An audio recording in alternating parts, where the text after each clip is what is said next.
예, 제2 발표와 토론을 갖다가 시작하기 전에 발표하실 분과 토론자를 갖다가 간략하게 소개해 드리겠습니다. 오늘 제2 발표에 발표하실 분은 최윤정 박사님이십니다. 최윤정 박사님은 2011년도에 한동대학교 로스쿨을 나오셨고요. 그래서 2011년 9월 달에 미국 알라바마주 변호사를 자격을 갖다가 취득을 갖다가 하셨습니다. 그리고 그 이후에는 경상북도 도청의 독도 정책과에서 근무를 갖다가 하셨고요. 그리고 2020년도 2월 달에는 서울대학교에서 박사학위를 갖다가 취득을 하셨는데, 그때 그 학위 취득 제목이 해양 경계 획정에서 차단 효과 방지 원칙에 대해서 그래서 박사학위 논문을 갖다가 쓰셨고 학위를 취득하셨습니다. 지금 현재는 2020년도 6월부터요 외교부 조약과 사무관으로 근무를 갖다가 하고 계십니다. 토론을 갖다가 해주실 박영길 박사님은요, 역시 서울대학교에서 박사학위를 갖다가 취득하셨고 한국해양수산개발원이라고 하는 KMIS 말이죠. 한 5년 벌써 됐습니까? 10년 됐습니까? 아니, 제가 착각했습니다. 10년 전부터 근무를 갖다가 하고 계시고, 이 분야에 관해서 오랫동안 그래서 이 해양법 분야의 연구를 갖다가 하고 계십니다. 예, 그러면 최윤정 박사님이 먼저 발표를 갖다가 20분 해 주시기 바랍니다. 예, 시작하시죠.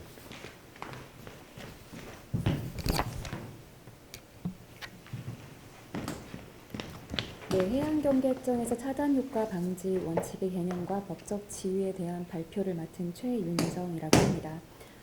먼저 이렇게 국제법 학자대회에서 발표를 맡게 되어서 영광으로 생각을 합니다. 오늘 이 차단효과 방지 원칙에 대한 개념 소개를 통해서 조금이나마 저희 해양법과 관련된 학문 연구에 일조를 할 수 있게 되기를 기대합니다. 제가 이제 이 주제를 박사학위 논문으로 잡았었는데요. 그 이유는 차단 효과에 대한 중요성과 그 연구에 대한 필요성은 많은 반면에 해당 개념에 대한 명확한 정리나 연구가 구체적으로 실행되지 않은 상황이어서 이에 대해서 연구를 좀 구체적으로 정립해보고자 이 연구를 시작하게 되었습니다. 국제해양경계획정법리가 1969년 국회 대륙분 사건에서부터 최근까지 50년간 국제사법재판소 그리고 중재재판소를 통해서 국가실행관습국제법 그리고 운클로스 유엔 해양법의 적용으로 형평한 경계 획정을 실시하려고 하였습니다. 하지만 운클로스의 74조와 그리고 83조 1항에 나와 있는 공평한 해결이라는 결과에 초점이 맞추어진 빈약한 조문, 그리고 각 해양 경계 획정 사건의 질의 형태가 각 사건마다 모두 달라서 다른 사건에서는 적용되기 힘든 그런 유일한 경우로 인해서 형평의 법칙 하에서 등거리선을 비롯한 다양한 경계 획정 방식이 사용되어져 왔습니다. 최근에는 2009년 루마니아 우크라이나 사건 이후에 최근 판례법에서 표준 방식이라고 이끌어지는 3단계 획정 방식이 도입되면서 해양 경계 획정의 예측 가능성과 법적 안정성의 외견상 보장되고 있는 것처럼 보이고 있습니다. 그렇지만 해당 방식 역시 규정상의 미비점으로 인해서 모든 해안 지리 관계에서는 적용될 수 있는 만능 방식이 될 수 없음이 최근 판례를 통해서 확인되고 있습니다. 이로 인해서 근본적으로 이런 형평의 법칙이라는 추상적인 그런 법리보다는 특정 경계 획정 방식이 해양 경계 획정에서 차지한 각 지리 상황에 적합한 경계 획정 방식의 선택과 적용을 규율하는 법 원칙의 중요성을 보여주고 있습니다. 그 중에서 차단효과 방지 원칙은 형평의 원칙의 하위 원칙으로 해양 경계 획정에서 핵심적인 역할을 수행하고 있습니다. 하지만 해당 원칙의 중요성에도 불구하고 이에 대한 연구가 구체적으로 이루어지고 있지 않은 상황입니다. 심지어 이 원칙은 일부 학자와 국제해양경계획정 사건의 당사국 청구에서 차단 원칙 또는 차단효과 방지 원칙으로 언급될 뿐 국제법원이나 재판소에서 명시적으로 독립된 경계획정 원칙으로 판시되고 있지 않습니다.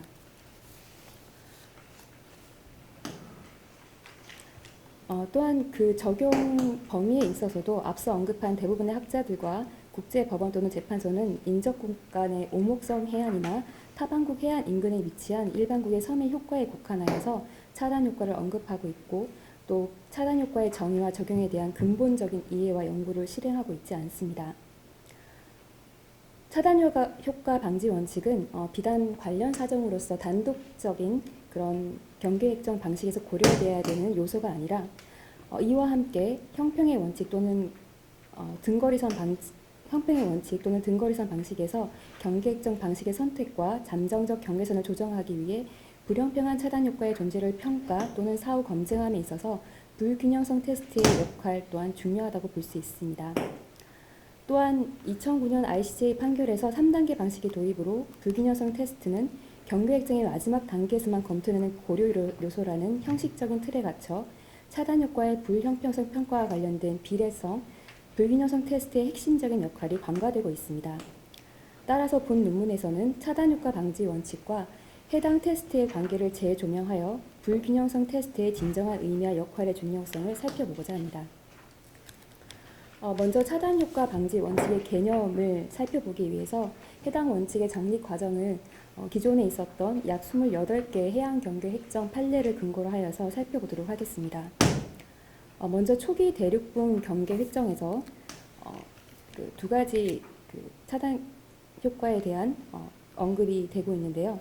첫 번째는 침해 금지 원칙과 차단 효과가 북해 대륙분 사건에서 등장을 하고 있습니다. 1960 차단 효과와 침해 금지 원칙은 모두 권원, 이름 권원과 해당 권원과 그 해당 이름 권원의 현실수도 아닌 자연적 연장 또는 해안 투사를 대상으로 하여 적용되기 때문에 외견상 유사한 개념으로 보입니다. 여기에서 좀 한 가지 짚고 넘어갈 것이 있는데요. 저희 나라에서는 권원과 이름 권원에 대한 구분을 특별히 하고 있지 않은 상황입니다. 권원은 영어로는 타이틀에 해당이 되고 이름 권원은 인타이틀에 해당이 됩니다. 권원회 같은 경우에는 일반국이 가지고 있는 배타적인 해역에 대한 권리를 해당되고요. 이름 권원은 prima facie right, 즉 조건부적 미확정된 해역에 대한 권리를 말합니다. 일반적으로 해양 경계획정에서 경계획정의 대상이 되는 것은 인타이트먼트, 즉 이름 권원에 해당이 됩니다. 이 북해대륙분 사건에서는 국제법을 공부하신 분이라면 너무나 유명한 판례여서 제가 구체적으로 드리지 않더라도 모두 잘 아실 거라고 생각이 됩니다. 여기에서 이제 침해 금지 원칙은 양국의 자연적 연장에 중첩되는 지질학적으로 단일한 자연적 연장에 대한 경계획정에서 등거리선 방식을 적용할 때 오목석 해안 형태로 인해서 발생되는 차단 효과와 관련하여 적용되는 해안 경계획정으로 판시되었습니다.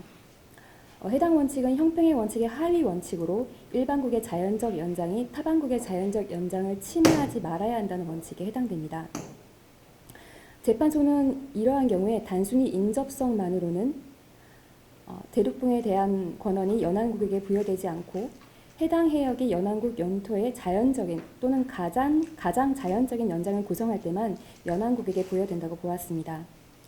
이때 자연적인 그리고 가장 자연적인 연장에 대한 판단 기준을 합리적인 비례성 테스트를 통하여서 검토를 하였습니다.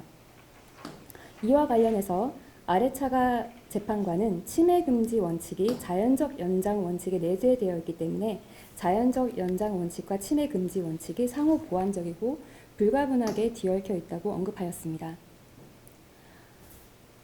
이때 침해 금지 원칙이라는 하지만 명칭은 이 사건의 대상 해역인 대륙분 권한의 고유성과 배타성 그리고 침해의 법률적인 의미를 고려할 때 대륙분 경계획정에 한정하여 적용되는 것이 타당해 보입니다.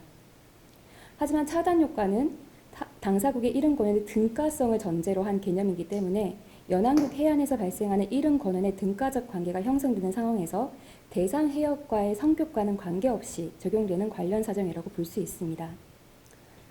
여기서 침해의 사전적 의미는 타 당사자의 토지, 물권 또는 권한을 불법적으로 얻거나 침범한다는 뜻을 포함하고 있습니다.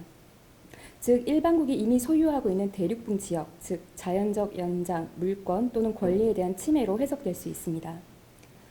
북해 대륙붕 사건에서 ICJ는 국제법상 대륙붕에 대한 법률상 권한이 연안국에게 부여되는 것은 자연적 연장 원칙에 따라 관련 해저 지역이 실제적으로 연안국이 이미 소유권을 가지고 있고 영토로 간주될 수 있다는 사실에 근거한 것이라고 판결하고 있습니다. 즉 이러한 대륙붕 권한의 성격은 대륙붕에 행사할 수 있는 연안국의 권한의 시원성, 당면성, 고효성과 관련이 있습니다. 하지만 차단 효과 원칙은 이런 대륙붕에 대한 연안국의 권리의 성격에 근거한 것이라기보다는 이런 양국의 이름 권한의 그 등가성에 근거한 원칙이라고 볼 수가 있습니다. 다음 단계로 1977년 영불 대륙붕 사건으로부터 1982년 튀니지 리비아 사건에 걸친 대륙붕 개념의 변천과 차단 효과 방지 원칙의 발전을 살펴보도록 하겠습니다. 대륙붕 사건에서 단일 대륙붕이 경계 핵정의 대상이 된다고 명시적으로 언급됨에 따라서 자연적 연장은 물리적 사실에서 법에 의해 규율될 수 있는 사법적 개념으로 전환이 됩니다. 그로 인해서 당사국의 이름 권한이 절대적으로 침해될 수 없는 대상이 아니라 특별 사정이 있을 경우 형평의 법칙에 따라서 이러한 이름 권한이 조정될 수 있음을 보여주고 있습니다. 이후에 영불 대륙붕 사건 이후에 두바이 샤르자에서도 인접 해양국 간의 단일 대륙붕 경계 핵정이 실시된 바 있습니다. 여기에서도 아부무사라는 도서의 효과와 관련해서 차단 효과를 명시적으로 언급하진 않았지만 등거리선에 의한 왜곡 효과 그리고 할단된 해역에 대한 불균형한 효과로 표현하고 있어 차단 효과의 용법이 북해 대륙붕의 인접국 간 오목성 해안에서 일반국 해안 투사의 차단과 관련된 개념에 머물러 있음을 알 수가 있습니다. 1982년 튀니지 리비아에서 ICJ는 이때도 단일 대륙붕 경계 핵정을 실시한 사건인데요. 이때 지질학적 측면의 자연적 연장 원칙이 대륙붕 경계 핵정의 기준으로 적용될 수 없다고 판결함으로써 영불 대륙붕의 판정의 기조를 이어가고 있습니다.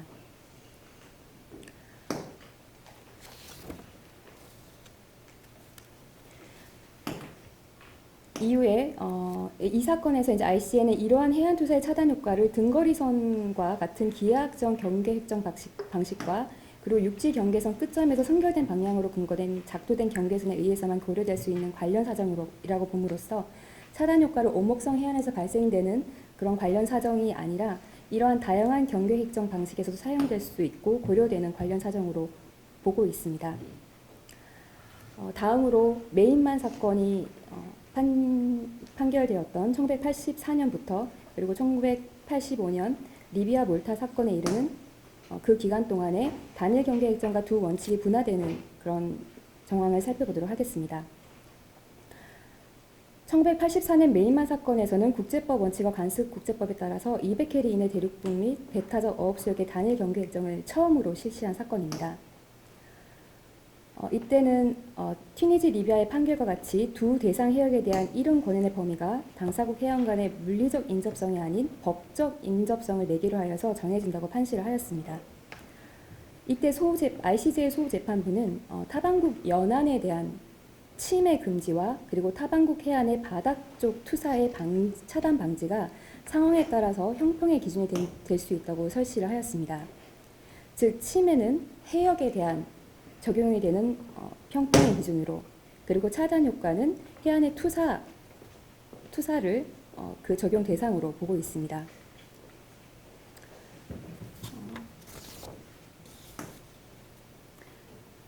이후에 1985년 기니비사우에서는 영해 이이지 대륙붕의 단일 경계 핵정을 실시를 하였습니다.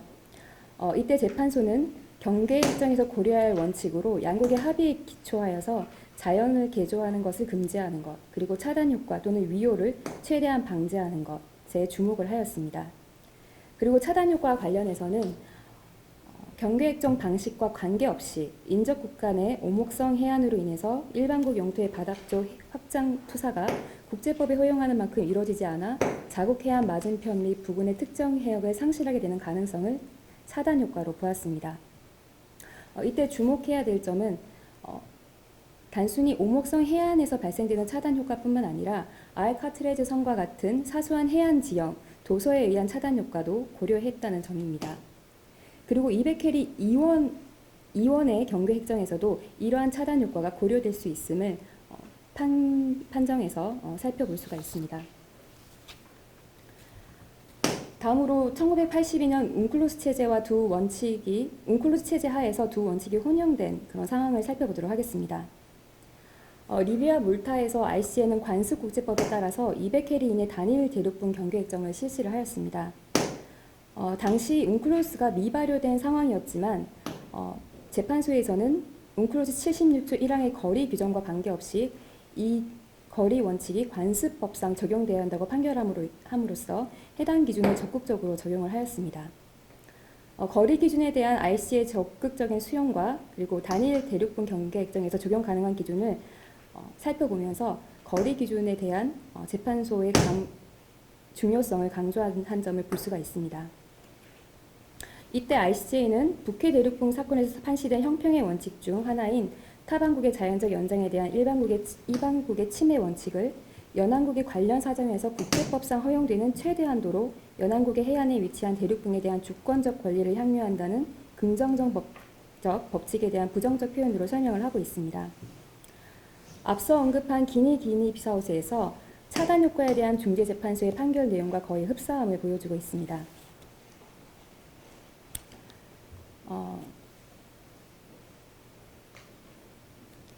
그리고 상수한 바와 같이 북해 대륙붕 사건 이후에 단일 대륙붕으로 인한 대륙붕의 사법적 개념의 등장과 그리고 이의지, 대륙붕 및 영해 이의지 대륙붕의 단일 경계 획정에서 등가적 관계에 있는 해안 투사의 중요성이 강조되고 있음에도 불구하고 해당 기간 동안 침해 금지 원칙은 이러한 단일 대륙붕 또는 단일 경계 획정에서 재판소의 적용 원칙이나 당사국의 주장에서 단독으로 또는 해안 투사의 차단 효과와 함께 계속 인용되어 왔습니다.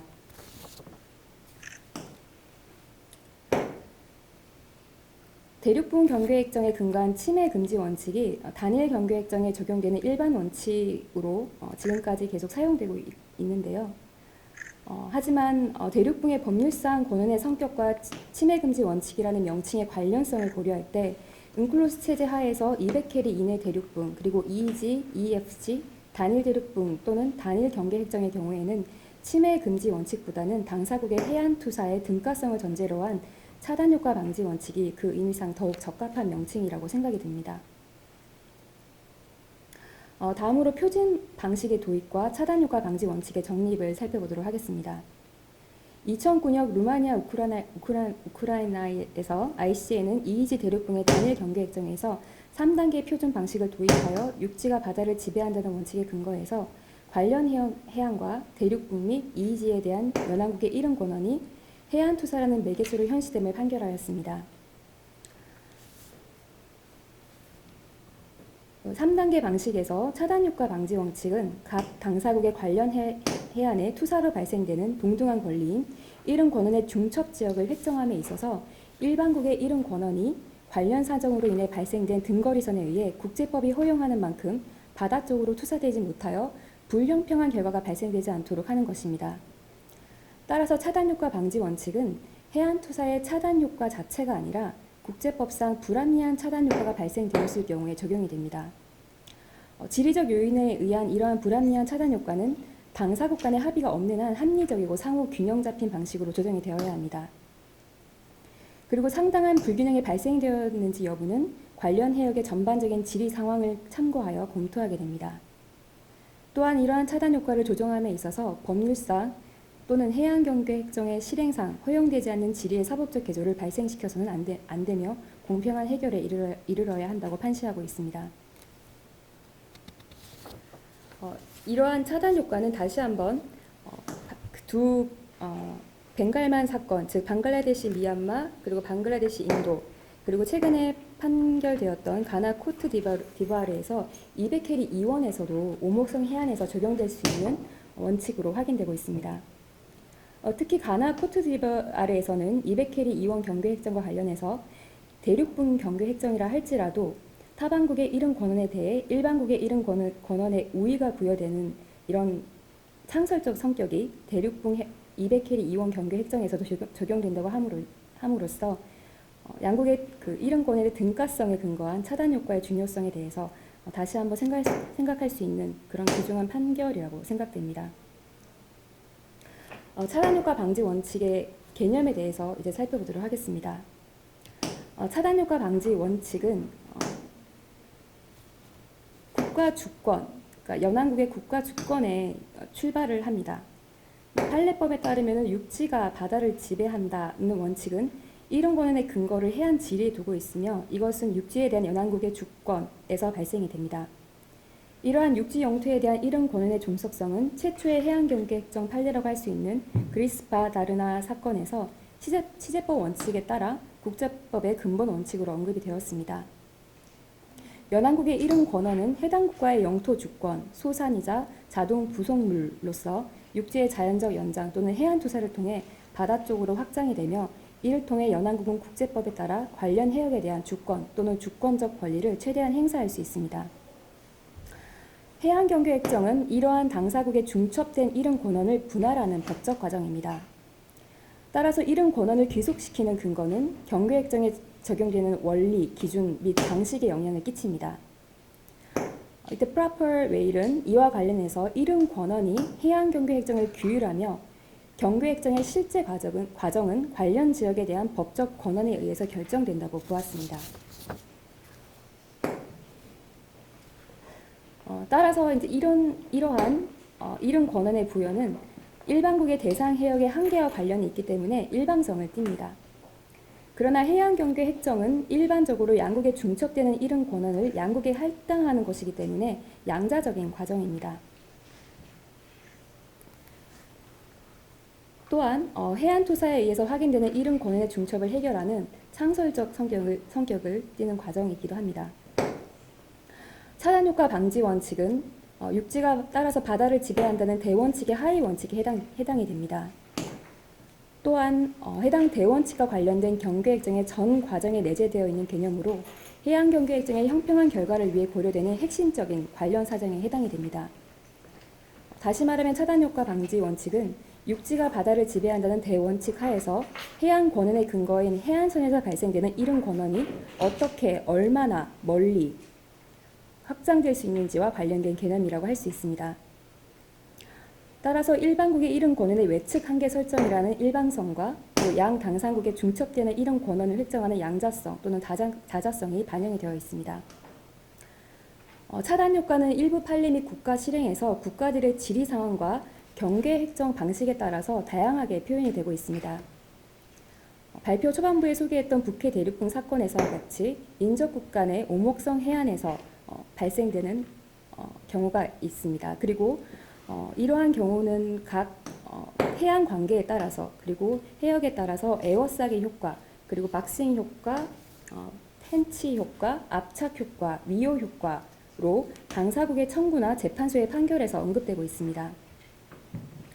또한 방글라데시 인도에서는 봉쇄 효과로 또 언급된 바 있습니다. 두 번째는 대양, 인접, 동향으로 전환되는 해양 관계에서 발생되는 차단 효과입니다. 가장 대표적인 사건으로 생피에르 미끌론과 니카라과 콜롬비아 사건을 들 수가 있습니다. 이러한 해양 관계에서 해양 관계를 형성하는 국가 실행 중에서는 스크린 효과라고도 언급된 바가 있습니다. 또한 도소에 의한 차단 효과가 인접 또는 대양 해양 관계에서 또 다른 명칭으로 불리고 있습니다. 흔히 왜곡 효과, 불균형한 효과로 많이 알려져 있는데요. 사실은 이 왜곡 효과와 불균형 효과 그리고 차단 효과가 각각 다른 말이 아니라 적용되는 대상에 따라서 각기 다른 표현으로 불리는 것이라는 것을 연구를 통해서 확인할 수가 있었습니다.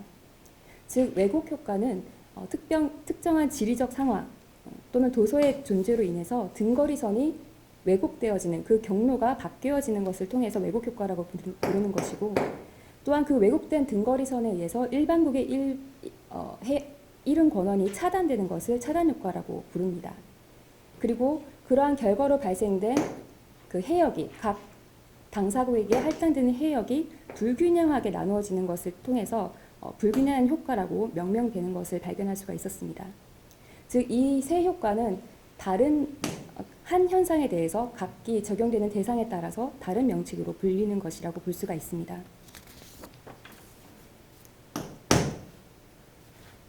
이러한 것을 증명해주는 한 가지 사건 중에 하나가 흑해 사건에서 세르팡 사건을 들 수가 있습니다. 세르팡 사건에서 그 양 당사국은 이 해당 섬으로 인해서 해당 섬의 기점 설정 여부에 따라서 각 자국에게 차단 효과가 발생된다라고 청구를 하였습니다. 하지만 ICJ는 명시적으로 이 섬에 대한 효과를 차단 효과라고 언급을 하지 않고 이른 권한을 상당히 축소시킨다, 아니면 가로막는다, 또는 제한한다라고 표현을 하였습니다. 하지만 해당 사건에 대한 가오 재판관의 그 개별 의견을 살펴보면 이 2009년 흑해 사건에서 양 당사국이 주장한 청구선에 의해 발생되는 효과를 차단 효과라고 언급을 하고 있음을 확인할 수가 있습니다. 다음으로 도서에 의한 차단 효과를 잠시 살펴보았는데요. 최근에 그 코스타리카 니카라과 사건에서는 본토 소규모 지형에 의한 차단 효과가 판시된 바가 있습니다. 산타 엘레나 반도와 니코야 반도에 대한 판시 부분이었는데요. 비록 영토에 해당되는 부분이라 할지라도 그 지형의 특성에 따라서 차단 효과가 고려될 수 있음을 확인하고 있습니다. 다음으로 차단 효과가 발견될 수 있는 또 다른 지리적 상황에서는 해양경계획정의 시작점의 결정에 있어서도 차단 효과가 고려가 될 수가 있습니다. 왜냐하면 해양경계획정의 시작점은 당사국의 이른 권한의 근거인 관련 해안의 범위를 결정하는 출발점이기 때문입니다. 이와 관련해서 카메룬, 나이지리아와 코스타리카 그리고 니카라과 사건에서 양 당사국의 그 해양경계획정 시작점에 대한 의견 차이로 인해서 각국에 얼마나 그 관련 해역이 상실될 수 있는지 또는 더 확보가 될 수 있는지에 대한 논의가 이루어진 바가 있습니다. 마지막으로 해양경계획정 시작점 결정에 따라서 일반국의 해안이 타반국 영토의 미요로 존재하게 됨으로 인해서 차단 효과가 발생되기도 합니다. 이것은 굉장히 특이한 지리적 상황에서 발생하는 것인데요. 이 역시 2018년 코스타리카 니카라과 사건에서 1858년 조약의 해석과 관련해서 니카라과 산주안강 오른쪽 뚝에 카브리의 해안의 저조점에 양국의 육지 경계선 끝점을 설정함으로 인해서 니카라과의 그 일부 영토가 코스타리카의 본토 해안에 미요로 존재하는 그런 독특한 상황에서 발생한 것이었습니다. 다음으로 차단효과 방지 원칙의 역할에 대해서 간략하게 설명해 드리도록 하겠습니다. 차단효과 방지 원칙은 크게 관습국제법과 그리고 등거리선 방식이 사용되었을 경우에 크게 두 가지로 나누어 볼 수가 있습니다. 관습국제법에서는 해양경계획정 방식의 결정에 있어서 이 차단효과 방지 원칙이 굉장히 중요한 요소로 고려가 됩니다.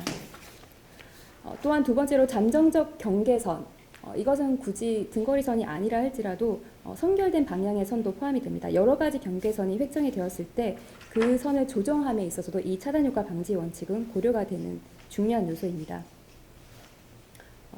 이와 관련된 자세한 케이스는 시간이 너무 오래 걸리는 것 같아서 제가 준비한 논문을 참조하시면 좋을 것 같습니다. 그리고 등거리선 특별사정 관련 사정 방식에서는 좀 더 다양한 그런 경계획정 그 순서에서 적용이 되고 있습니다. 첫 번째는 기점 설정에서부터 사실은 차단효과 방지 원칙이 적용이 되는데요. 기점 설정에서 특정 섬이나 아니면 특정 그런 해안 돌출 부분의 기점을 설정함으로 인해서 이런 왜곡 효과, 불균형한 효과 또는 차단 효과가 발생되는지 여부에 따라서 그것을 기점을 설정할지 말지를 결정하는 경우가 있습니다. 이와 관련된 여러 가지 국제 판례도 마찬가지로 논문을 참조하시면 될 것 같습니다. 그리고 이러한 기점 설정을 통해서 등거리선이 설정이 되었을 때 그리고 그 등거리선이 형평한 결과를 나타내는지 여부에 따라서 잠정적 등거리선을 조정하게 됩니다. 이때도 차단 효과는 등거리선 조정에 있어서 중요한 판단 기준이 되고 있습니다. 마지막으로 3단계 경계획정에서 불균형성 사후 검증에 있어서도 이런 모든 조정을 거친 잠정적 등거리선이 최종적으로 불균형한 결과를 나타내는지 여부에 따라서 다시금 차단 효과는 고려되고 있습니다. 이러한 고려가 됐던 가장 대표적인 판례는 니카라과 콜롬비아 사건을 들 수가 있습니다. 다음으로 넘어가도록 하겠습니다. 차단 효과 방지 원칙 적용의 고려 사항을 살펴보도록 하겠습니다. 차단 효과를 적용함에 있어서는 먼저 그 범위를 설정을 하여야 됩니다. 가장 먼저는 기선 설정부터 시작이 되고요. 그 기선 설정을 통해서 관련 해안과 관련 지역을 설정을 하게 됩니다. 이 관련 해안과 관련 지역의 설정에 있어서 가장 중요한 개념이 바로 해안투사의 개념입니다. 이 해안투사는 북해 대륙붕 사건에서는 자연적 연장이라고 표현이 되었지만 웅클로스에 의해서 거리 개념이 도입이 됨에 따라서 거리 기준에 따라서 해안투사라는 개념이 좀 더 중요한 적용 기준으로 나타나고 있습니다. 이 해안투사에는 크게 두 가지 방법이 있습니다. 정면투사와 방사성 투사가 있습니다. 정면투사는 일정한 해안 구간, 해안 정면에서 수직으로 해역을 향해서 투사되는 것입니다. 하지만 그 해안 정면의 구간을 설정하는 그 방식에 따라서 그 투사의 방향, 각도가 달라지기 때문에 실제적으로 가나 코트디부아르 사건의 경우에는 양국의 그 정면 투사의 해역 범위 그리고 관련 해안의 길이가 상당히 달랐던 것을 확인할 수가 있습니다. 방사상 투사는 다음으로 방사상 투사로 넘어가도록 하겠습니다. 방사상 투사는 해안선의 기선에서 일정 기점을 기준으로 하여서 200캐리 포라코를 형성하는, 즉 저희가 흔히 아는 그 콤파스에 둥그렇게 작도를 하는 방식으로 설정이 됩니다.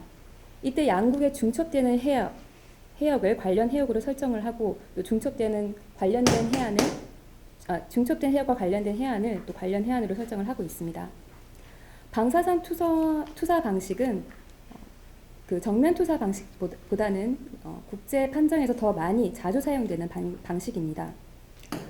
특히 이 방식은 일정한 기점을 기준으로 하여서 그 포라코를 형성하여 관련 해역과 관련 해안을 설정하는 것이기 때문에 좀 더 그 일관적이고 예측 가능성이 더 높은 방식이라고 할 수가 있습니다. 이렇게 관련 해안과 관련 지역을 설정하였을 때 비합리적인 차단 효과가 발생되는지 여부를 검토를 하게 됩니다. 이러한 비합리적인 차단 효과의 평가 및 검증은 그 서두에서 말씀드린 불균형성 테스트를 통해서 이루어집니다. 이 불균형성 테스트는 말씀드린 것처럼 기점 설정에서부터 적용이 되고 있고요. 그리고 두 번째 그 중간선, 잠정적 등거리선 또는 잠정적 경계선의 불균형성을 평가하기 위해서 2단계에서도 적용이 됩니다. 따라서 이러한 비합리적 차단 효과의 평가는 해양경계획정의 모든 전 단계에서 테스트되는 그런 방식이라고 할 수가 있습니다.